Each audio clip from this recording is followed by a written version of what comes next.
Hi guys, it's Carol. How are you?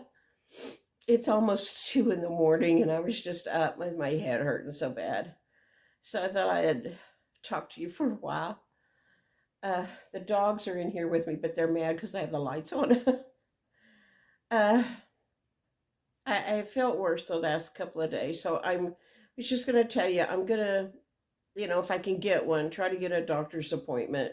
Uh, I'll start calling in the morning, but the week between Christmas and New Year's, there may not be a lot of appointments available. And I would like to try to find another doctor that takes my insurance, uh, I guess to get a second opinion. The doctor I went to that did the COVID test, when she told me that she wanted to do the COVID test, it was going to be the 24-hour test, which is supposed to be lots more accurate. And she just said, "We'll call and let you know. But if it does come back positive, there's not anything we can do for you. You just have to let it run its course." That's all she told me.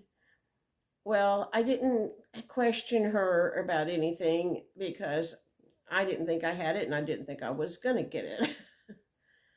I just was not going to.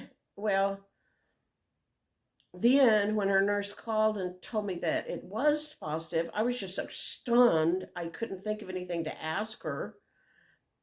And so I waited a day or two, and then my sister told me, go get the infusion. My doctor didn't even tell me there was such a thing as an infusion, but I did know about it because my daughter and my kid's stepmother both had the infusion of Regeneron. I knew about it. So I called my doctor's office and told them I wanted to have that infusion. And they said, okay, they would get it an appointment set up for me with the city health department. And that's where I got it. But they, when she was doing the COVID test, she didn't even offer it to me as an option. She told me there's nothing we can do for you. So if it comes back positive, you just have to let it run its course. So those of you that ask, do I have an antibiotic, blah, blah, blah, no. So I'm going to get on the phone tomorrow. First thing in the morning, I have an appointment with my caseworker from the mental health clinic. And luckily it's over the phone. So after I have that visit with her on the phone, I will see if I can find an appointment with somebody. If I can't get into some new doctor, I'll call my old doctor and have her just check my lungs to make sure I don't have fluid in my lungs now.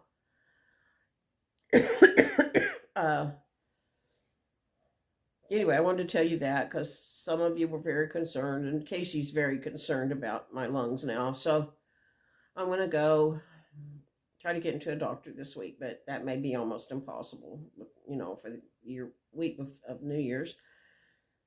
And I wanted to tell you how much fun we had on the night of the 23rd.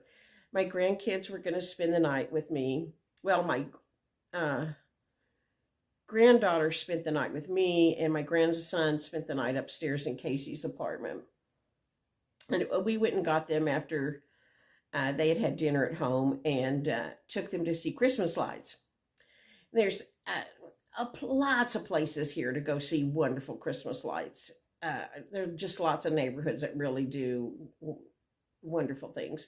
But there's just this one neighborhood that, for decades has been known as the place to go. It's called Wolfland, and it's, I'm going to say 10 blocks long and probably 5 or 6 streets. Very stately older homes, 2-story, some 3, just wonderful, beautiful houses. Here where I live, here in West Texas, most houses are a single-story ranch style. There are not that many 2-story houses here, but in this area there is. Not all of them, but quite a few. And that's called Wolfland neighborhood, and that's the place to go. One of the places to go to see beautiful Christmas lights. So we were going to take the kids there, and the most fun thing happened. there was a Suburban driving around with the Grinch in it. So, an adult dressed up like the Grinch, and he was waving at kids and stuff. Oh, we thought that was so fun. If I could breathe in the mask, which I could not, and if I had the money to buy a Grinch outfit, I would buy one and have Casey drive me around. That was just so fun to see the Grinch. um, we had really enjoyed that. Red got so tired, we stayed up too late going out driving around looking at lights, so he just got silly giggles, but we had a good time.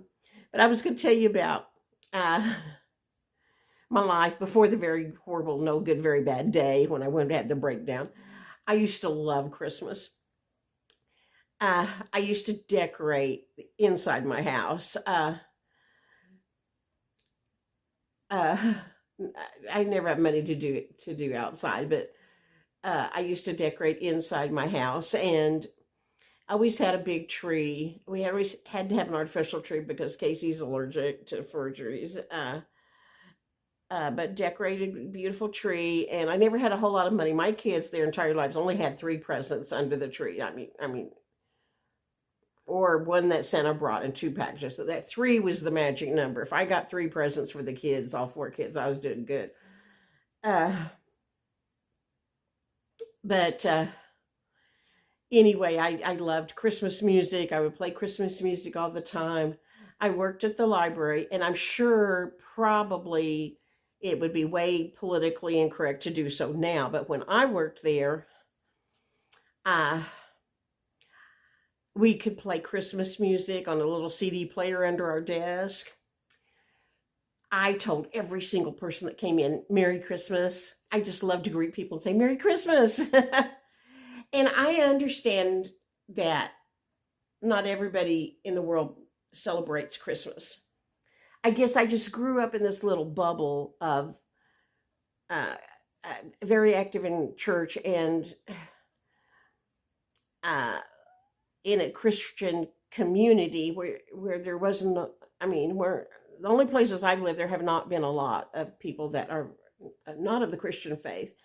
And so Christmas has always been a big deal.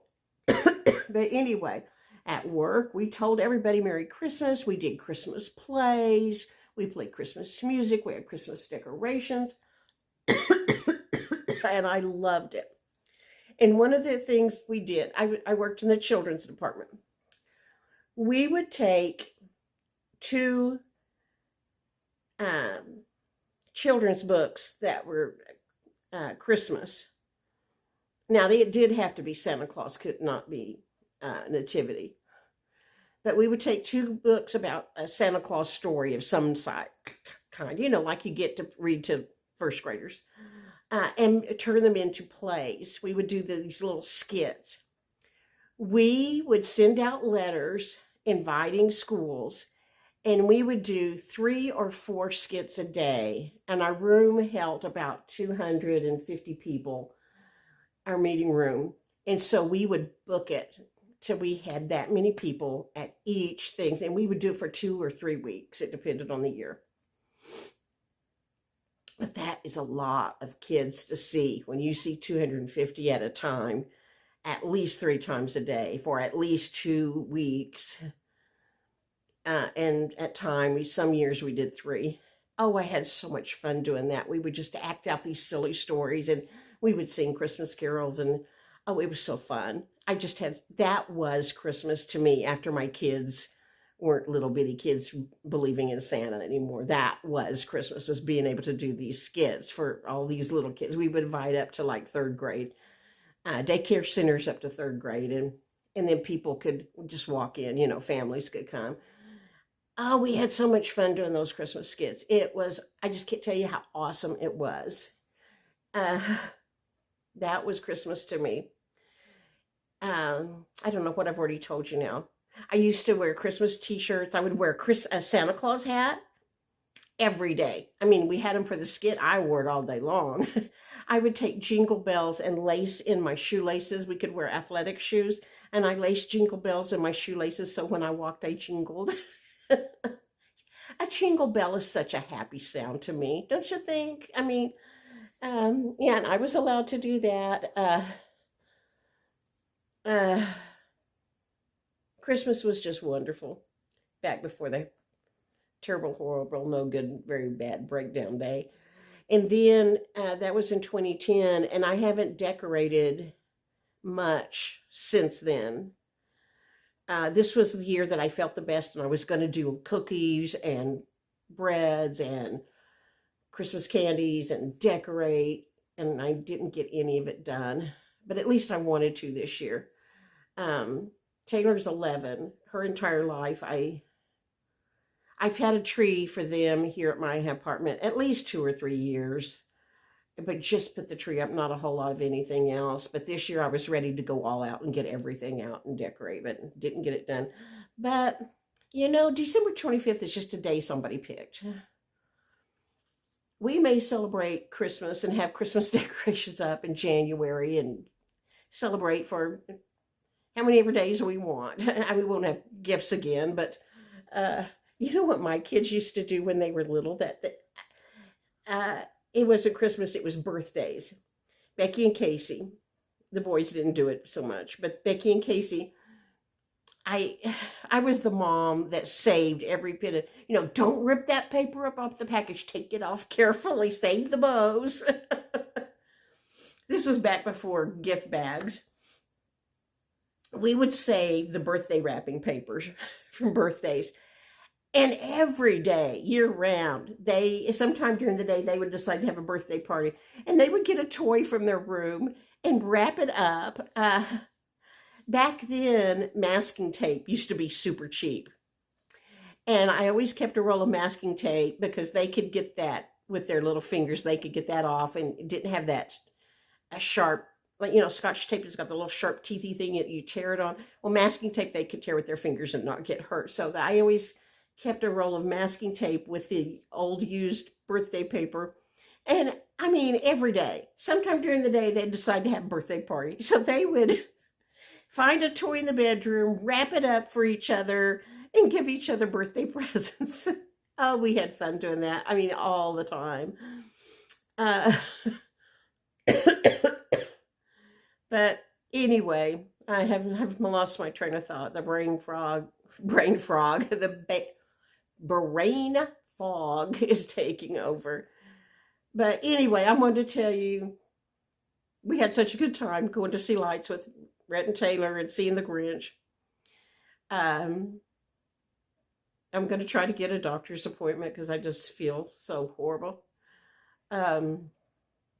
I would love to be the Grinch, but I know I couldn't breathe in that thing. When I did work at the library, I dressed up as characters sometimes. I have been, Casey was a clown one year at the library for programs for me. I was a storytime lady. And Casey was Babar, the elephant. But I was Winnie the Pooh. I was Curious George. I don't remember. The PBS station would get, those costumes are horribly expensive. They would send it and we could use it. We just had to pay for cleaning it. Oh, those costumes are horrible. They're hot and the heads are heavy and I couldn't breathe. I got to where I couldn't do it because I couldn't breathe in it. But man, if I could be the Grinch, I would have Casey drive me around being the Grinch and waving at kids. I just love that kind of thing. There was a lot of things I was going to tell you, but I can't think of them now. So I'm going to go. I'll talk to you tomorrow. Bye.